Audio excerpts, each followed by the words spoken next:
o Rei Macaco, conhecido como o Grande Sábio Igual ao Céu, ou simplesmente Sun Wukong. Esse é, sem dúvida, um dos personagens mais famosos e icônicos de toda a cultura chinesa.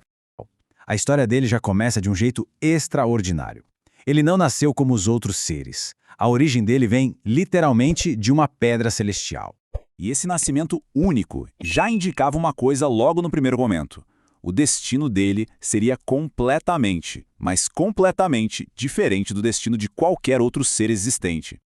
Logo após esse nascimento místico, a próxima fase do crescimento dele aconteceu ao se tornar discípulo do patriarca Boji. Foi exatamente com esse mestre que ele desenvolveu as habilidades que mais tarde o tornaria uma verdadeira lenda. O grande destaque aqui vai para as famosas 72 transformações, uma técnica que simplesmente permitia a Sun Wukong assumir as mais diversas formas que a gente possa imaginar. E além de mudar de forma, ele também dominou a chamada nuvem de salto mortal. Só para dar uma ideia da escala colossal desse poder físico e da mobilidade recém-adquirida dele, essa técnica incrível era capaz de levá-lo a distâncias enormes em apenas um único salto. Bom, com esses novos poderes em mãos, Sun Wukong não ficou parado. Ele partiu para realizar feitos cada vez mais impressionantes e, claro, extremamente desafiadores. Um dos atos mais célebres dele foi a invasão ao Palácio do Dragão. Foi lá que ele tomou para si o lendário bastão Hui Jingubang. E olha, essa arma não só demonstrou a força absurda dele, como acabou se tornando inseparável, se consagrando como um dos maiores símbolos de toda a sua persona. A rebeldia dele definitivamente não parou por aí. Ele pegou todo esse ímpeto e carregou direto para as profundezas do submundo. O objetivo lá embaixo era bem claro. Ele queria apagar o próprio nome do livro da vida e da morte. Fazer isso demonstrava não apenas uma confiança gigantesca, mas um desejo muito fundamental de desafiar qualquer tipo de autoridade. Ele estava recusando terminantemente o destino que tentaram impor a ele. E tem mais, mesmo depois de literalmente conquistar o submundo, ele continuou insatisfeito, levando esse desafio ao seu ápice.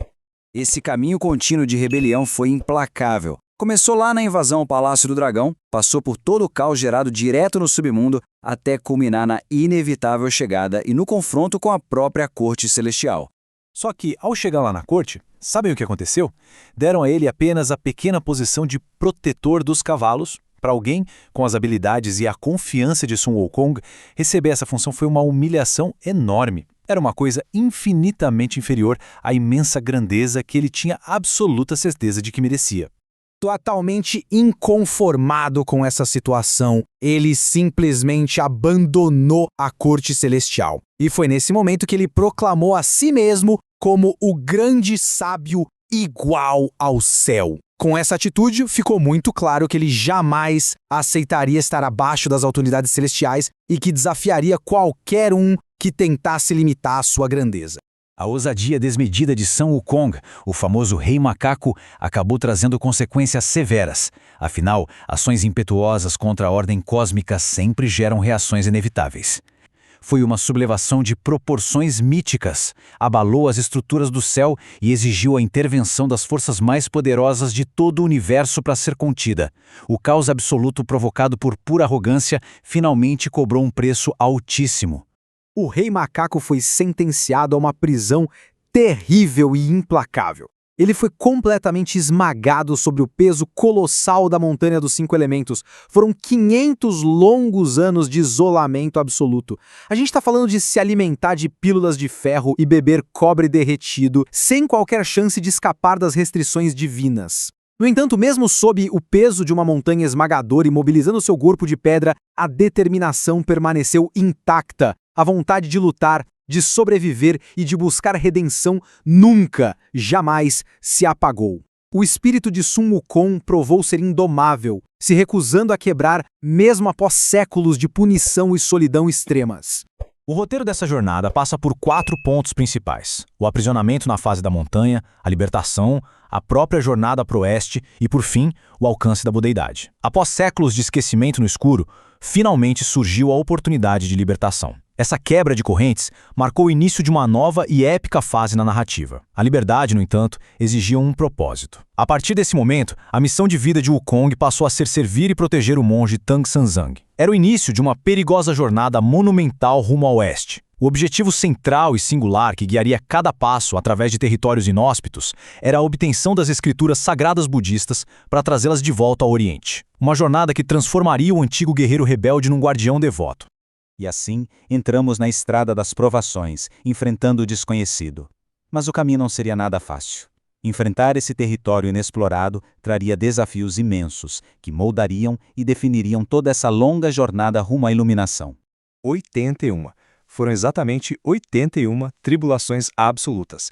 A jornada estava repleta de perigos letais que testavam os limites físicos e mentais. Imagina o cenário de demônios metamorfos, como o aterrorizante demônio do osso branco, que assumia formas de aldeões inocentes para causar discórdia e enganar o grupo, até monstros aquáticos ocultos em rios sombrios, florestas venenosas e montanhas flamejantes totalmente intransponíveis. São Wukong precisou enfrentar e superar cada uma dessas adversidades. Essa escala massiva de provações serviu como um teste definitivo para sua força e exigiu uma capacidade de adaptação constante. Cada confronto era não apenas uma batalha pela sobrevivência, mas um complexo teste de lealdade, paciência e discernimento espiritual, colocando à prova tudo o que ele havia aprendido ao longo da vida. Para superar tudo isso, a lista de exigências incluía coragem, força e perseverança.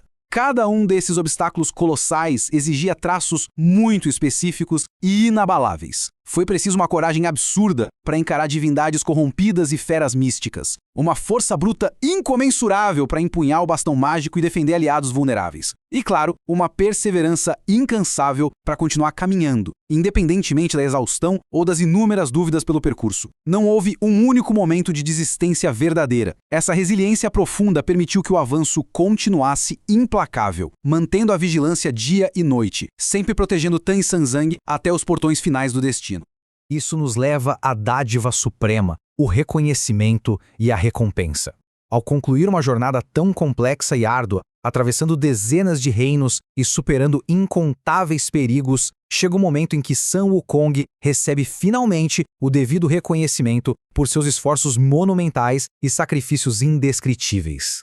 Como recompensa direta por todo esse esforço, por ter purificado o seu karma e garantido o sucesso da missão sagrada, ele ascendeu e se tornou o Buda da luta vitoriosa. E tem um detalhe sensacional aqui. A coroa mágica que outrora apertava sua cabeça para controlá-lo e puni-lo desapareceu espontaneamente. Isso indicou que a verdadeira disciplina e o controle agora vinham de dentro. O antigo macaco rebelde e caótico se transformou no símbolo supremo da coragem, da determinação e da perseverança extraordinária, consolidando a sua evolução espiritual completa perante o universo.